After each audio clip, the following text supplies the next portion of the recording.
World War I shaped the history of the modern world.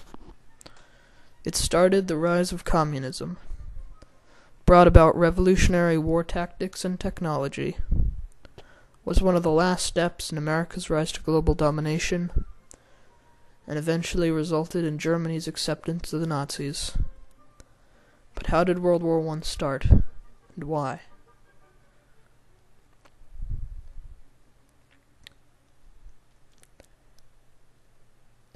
The Austro-Hungarian Empire, founded in 1804, was a relatively small empire, stretching from the German states to the Balkans. Before it found its Archduke was assassinated, Austria-Hungary went through a slow period of decline as nationalism, the belief that people of the same culture should have their own country, became prominent in Europe. During this period, the nations of Italy and Germany formed, and other empires, such as the Ottoman Empire, declined as well. In 1860, the Austro-Hungarian Empire lost the province of Lombardy, and its influence in the rest of Italy, when it was defeated by the combined French and Piedmontese armies, and Italy was united. Another action which added to Austria-Hungary's decline was the Austro-Prussian War. Control of the German states had long been contested between Austria-Hungary and Prussia, a small nation that had been growing in power since the Napoleonic Wars. In 1866, Prussia and Austria-Hungary fought a war. Prussia drove Austria-Hungary out of the German states and began the process of German unification.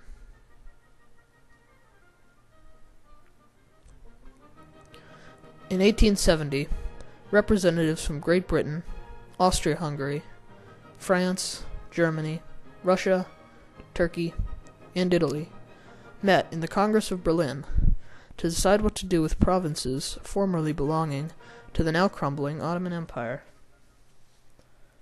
They signed the Treaty of Berlin, which stated the provinces of Bosnia and Herzegovina shall be occupied and administered by Austria-Hungary.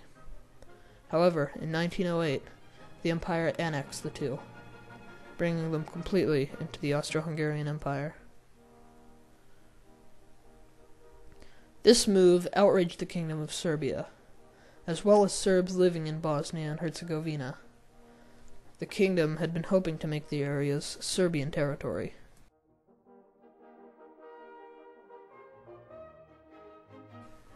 In fact, Serbia nearly declared war, but was stopped when its powerful ally Russia let it be known that Serbia would not have its support in such a war.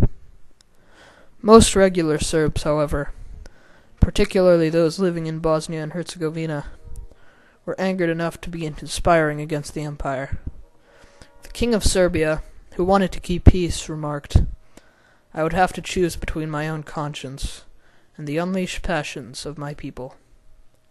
In 1911, the Serbian nationalist anti-Austria-Hungary group Unification or Death, more commonly known as the Black Hand, was founded by Serbian army officer Dragutin Dimitrijevic. Its goal was, as stated in the Black Hand's constitution, the unification of Serbdom, and to achieve this goal it would fight with all means against all enemies of this idea. Their goal was to expand the nation of Serbia by making all areas that were inhabited by Serbs part of Serbia, including Bosnia and Herzegovina. In 1914, the Black Hand sent a young man named Gavrilo Princip to assassinate the Austro-Hungarian heir to the throne, Franz Ferdinand. The assassination occurred on June 28, 1914, when Archduke Ferdinand visited the Bosnian town of Sarajevo to show the support and the goodwill of the empire. Princip stepped out of the crowd, looked away, and fired 2 shots. One shot hit the Archduke, the other hit his wife, Sophia. The two were rushed to doctors, but it was too late, and they both died.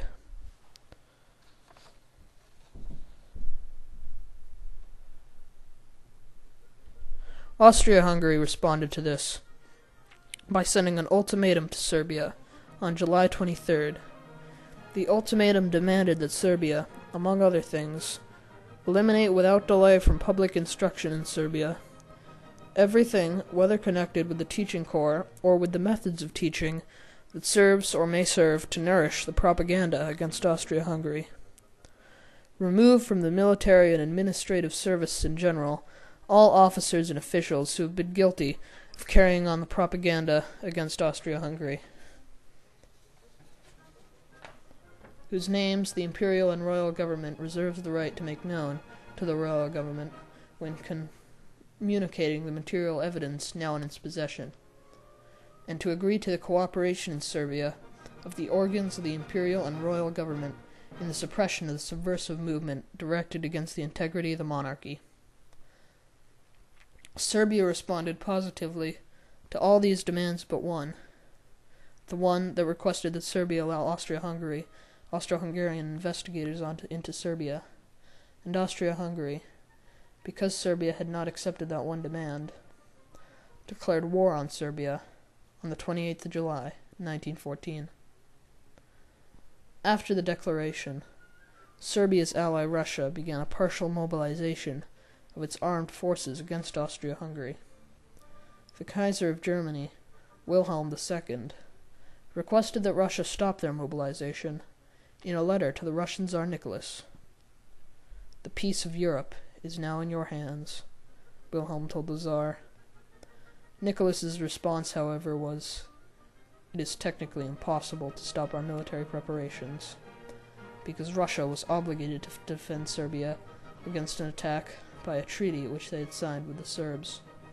So Germany, honoring its obligations under the Dual Alliance to defend its ally Austria-Hungary, declared war on Russia on the 1st of August. Austria-Hungary's declaration of war on Serbia had started a war involving Russia and Germany, and it was about to get even bigger. France was Russia's ally, and Germany began to put in motion its strategy for invading France, known as the Schlieffen Plan. This plan involved an attack through Belgium. However, Belgium, because it was a neutral nation, did not allow the Germans through, and so Germany began an attack on Belgium. Reacting to Germany's violation of Belgian neutrality, the United Kingdom declared war on Germany on the 4th of August.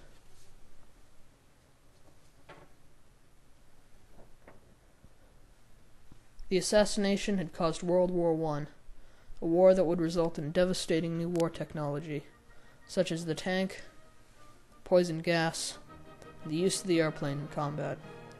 The war reformed warfare tactics.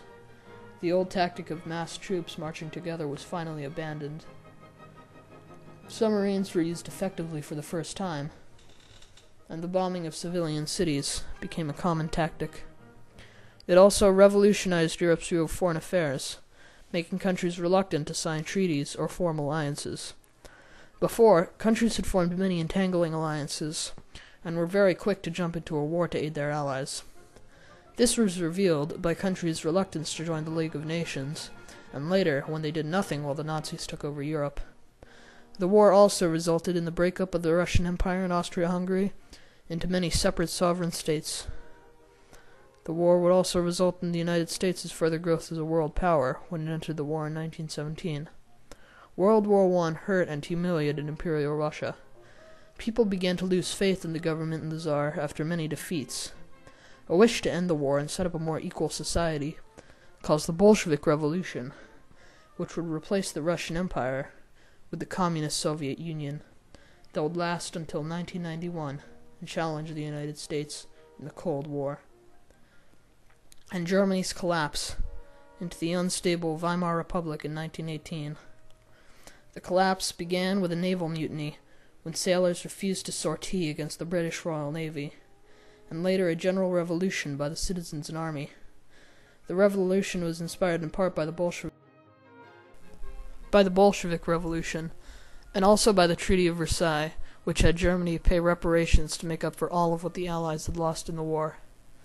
Germany remained without a functioning government for a while, before the shaky republic was set up.